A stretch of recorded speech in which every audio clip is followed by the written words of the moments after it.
A good Erev Shabbos to you, and I hope you're all well. Firstly, Mazel Tovs this week. Mazel Tov to Sam and Steve Roberts on Ethan's Bar Mitzvah, to Cynthia and Norman Roberts on Ethan's Bar Mitzvah and their golden wedding anniversary, to Jane and Graham Cohn on Ethan's Bar Mitzvah, to Michelle and Malcolm Melzak and Jackie and Nick Harris on the engagement of their children Zoe and Daniel, to Jenny and Jacob Morrison Wood on the birth of their son, to Emily and Rick Sordenson on the birth of their son, to Ivana and Andrew Levy on the birth of a grandson, to Fiona and Jeremy Goldsmith on the birth of a granddaughter, a daughter for Ali and Luke, to Lisbeth and Jeremy Gilmore on their 30th wedding anniversary, to Valerie and Stephen Gilmore on their 60th wedding anniversary, to Angeli Mauris on her 70th birthday, to June Silva on her 85th birthday, to Valerie Green on her second bat mitzvah, and to anyone else who's celebrating a birthday, anniversary, any other simcha. We wish refuah shalema to anybody who's unwell, a full and speedy recovery. And we wish Aricha Shamim, long life, to Norma Green, Rochelle Cohen, and Maxine Green on the sad passing of David Green. And to anyone who is a Yortzeit in the coming week, we wish Aricha Shamim. Thank you to everyone who's volunteered, donated, organized events, and taken part in activities virtually to help us stay connected. Friends, as you can see, I'm speaking to you from inside our beloved Shul for the first time since lockdown. Yaakov, how good are your tents, Jacob, Mishkanosecha Yisrael, your dwelling places, Israel. And now that some of the restrictions have been lifted, we look forward to welcoming you back here very soon. Now, as we know, Pikuach Nefesh, preserving life, is a religious imperative that overrides all other mitzvahs. And although it's been difficult not being able to participate in communal activity, our priority and our primary concern must be for our health and safety and that of other people. And that remains our top priority, and that's why we plan a gradual reopening of shul services. The social distancing rules also mean that the shul's capacity is severely reduced, and that's why spaces will be limited and allocated on a prioritization system.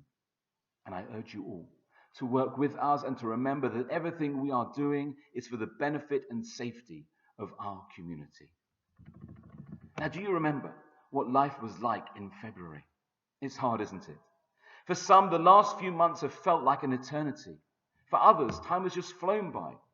Now, what accounts for this warping of time during the pandemic?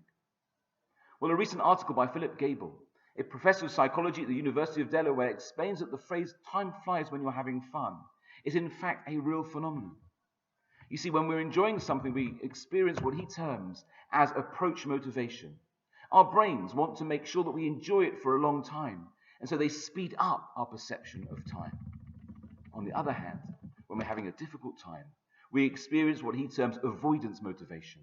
Our brains slow down our perception of time so that we're motivated to exit the situation.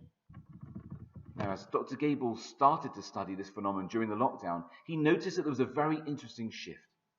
You see, a percentage of people who felt that time had slowed to a halt in the first few weeks suddenly felt that time was flying. As these people eased into a routine and found ways to make staying at home meaningful and enjoyable, their perception of time started to shift. Now, there's somewhat of a question regarding the timing of Korach's rebellion. You see, the Torah presented after the sin of the spies, implying that it took place afterwards. Rashi even calls Korach's rebellion Sirchon Revi'i, the fourth calamity. The sin of the spies was the third. However, at the end of Parshas Baloscha, the Torah states that the people traveled from Chatzeros to Midbar Paran. And Rashi writes that the sin of the spies took place in Paran, whereas Korach's rebellion took place in Chatzeros. And this implies that Korach's rebellion took place before the sin of the spies. Now, the Divrei Yoel suggests a resolution based on the comments of the Ramban. You see, the Ramban notes that when the Jewish people left Egypt, life in the desert was bliss. They experienced great miracles under Moshe Rabbeinu's leadership. And even after the sin of the golden calf, Moshe remained a popular leader.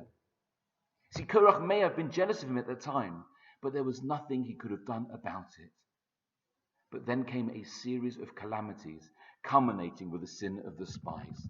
And Moshe Rabbeinu didn't even fully daven for the full forgiveness of the people, and they were punished with wandering in the desert for 40 years. And this was Korach's opportunity to challenge Moshe Rabbeinu's leadership. And the Divrei Yoel suggests that there were in fact two stages to Korach's rebellion. The first stage was when Korach had the idea to stage a rebellion. That was before the sin of the spies. The second stage was when he implemented it, after the sin of the spies. You see, we don't get punished if we plan to do an Avera and it never happens. But if we plan it and it does happen, then the planning stage as well is also part of the Avera. Korach took advantage of the people's avoidance motivation.